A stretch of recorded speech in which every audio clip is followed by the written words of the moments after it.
तो आज हम लोग पढ़ेंगे राइट टू फ्रीडम।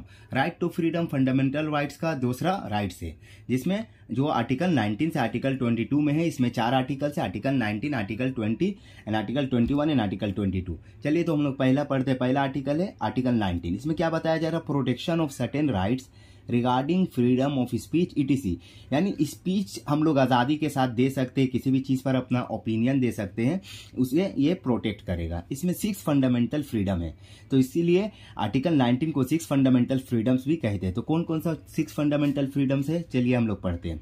तो पहला freedom of speech and expression, यानी हम लोग किसी भी आज़ादी के साथ बोल सकते हैं, स्पीच कर सकते हैं और आप उस पर अपना ओपिनियन दे सकते हैं। दूसरा है freedom to assemble peacefully and without arms, यानी हम लोग एक जगह जमा हो सकते हैं, हम लोग प्रोटेस्ट कर सकते हैं किसी भी बात पर बगैर हथियार के। ये हक कौन दिया है? यह हक हमें आर्टिकल 19 देता है। तीसरा क्या बोल रहा है? Freedom of form association union and cooperative societies, यानी हमें हक है, हमें राइट्स है कि हम एसोसिएशन बना सकते हैं, यूनियन बना सकते हैं, कोऑपरेटिव सोसाइटीज बना सकते हैं। यानी किसी भी चीज़ पे दबाव डालने के लिए, किसी फैसले पे दबाव डालने के लिए हम लोग यूनियन बनाते हैं। फॉर एग्जांपल समझिए पेंशन, दोबारा पेंशन स्कीम लाने के लिए कोऑपरेटिव सोसाइटीज बना था, जो गवर्नमेंट पे दबाव डाल रहा था कि फिर से पेंशन स्टार्ट किया जाए। फिर 4 नंबर क्या है? 4th नंबर आर्टिकल 19 में क्या है? 4 नंबर की freedom of movement through out the territory of India, यानी हिंदुस्तान के किसी भी हिस्से में हम लोग आ जा सकते हैं। फॉर एग्जांपल हम वेस्ट बंगाल में समझिए रहते हैं, तो मुंबई जाएंगे तो कोई ये नहीं बोलेगा तुम वेस्ट बंगाल से क्यों आए, क्योंकि ये हमें आर्टिकल 19 यह हक देता है कि हम एक स्टेट से दूसरे स्टेट हिंदुस्तान के अंदर जा सकते हैं। 5th नंबर क्या बता रहा है? Freedom of residence and settlement in any part of India. इसमें कहा जा रहा है कि हम हिंदुस्तान के किसी भी हिस्से में रह सकते हैं, एक स्टेट से दूसरे स्टेट जाके घर ले सकते हैं, रह सकते हैं, कोई भी ये नहीं बोलेगा आप अपने स्टेट छोड़कर क्यों आए। ये आर्टिकल 19 हमें यह हक देता है। 6 नंबर क्या बताया जा रहा है? Freedom of occupation profession and business, यानी हमें ये आज़ादी है कि हम कोई सा भी occupation, profession and business accept कर सकते हैं। फॉर एग्जाम्पल ऑक्यूपेशन, जैसे हमको पुलिस बनना है, हमें लॉयर बनना है, तो हम लोग बन सकते हैं। प्रोफेशन, कोई सा भी प्रोफेशन, कोई इंजीनियर बनना चाहता है वो बन सकता है, कोई बिजनेसमैन बनना चाहता है बन सकता है। तो आर्टिकल 19 बोल रहा है आप कोई सा भी मतलब प्रोफेशन अपना सकते हैं। तो आर्टिकल 19 कंप्लीट हुआ। तो आर्टिकल 20 उसके बाद क्या बताया जा रहा है? आर्टिकल 20 में protection in respect of conviction for offence, यानी कोई जुर्म करता है तो उसको भी प्रोटेक्ट किया जाता है कॉन्स्टिट्यूशन के जरिए। जैसे पहले या तो जिसका जो जुर्म होगा उसको पेनल्टी यानी पैसा देने होगा, जुर्माना, या तो कानून के जरिए उसको सजा दिया जाएगा।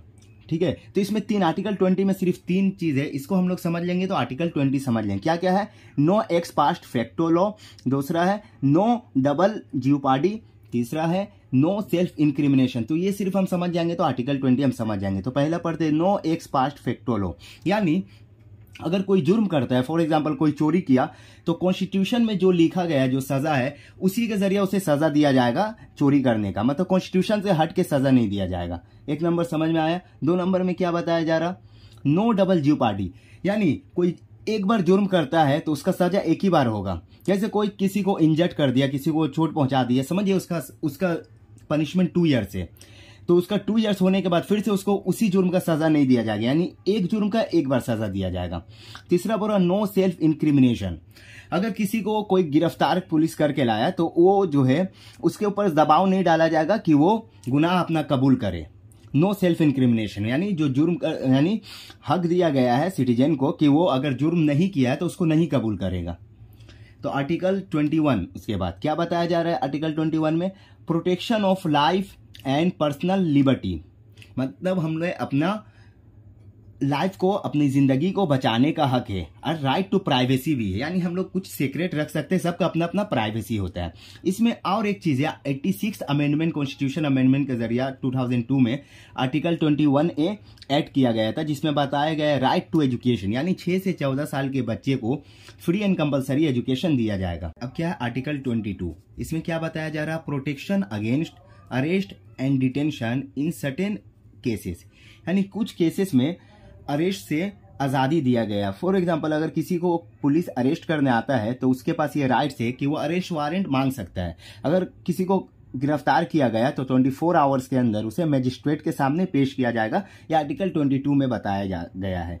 तो मैं उम्मीद करता हूं कि आप लोग को ये वीडियो अच्छा लगा होगा, राइट टू फ्रीडम समझ में आया होगा। अगर अच्छा लगा तो लाइक और सब्सक्राइब करें। Thank you.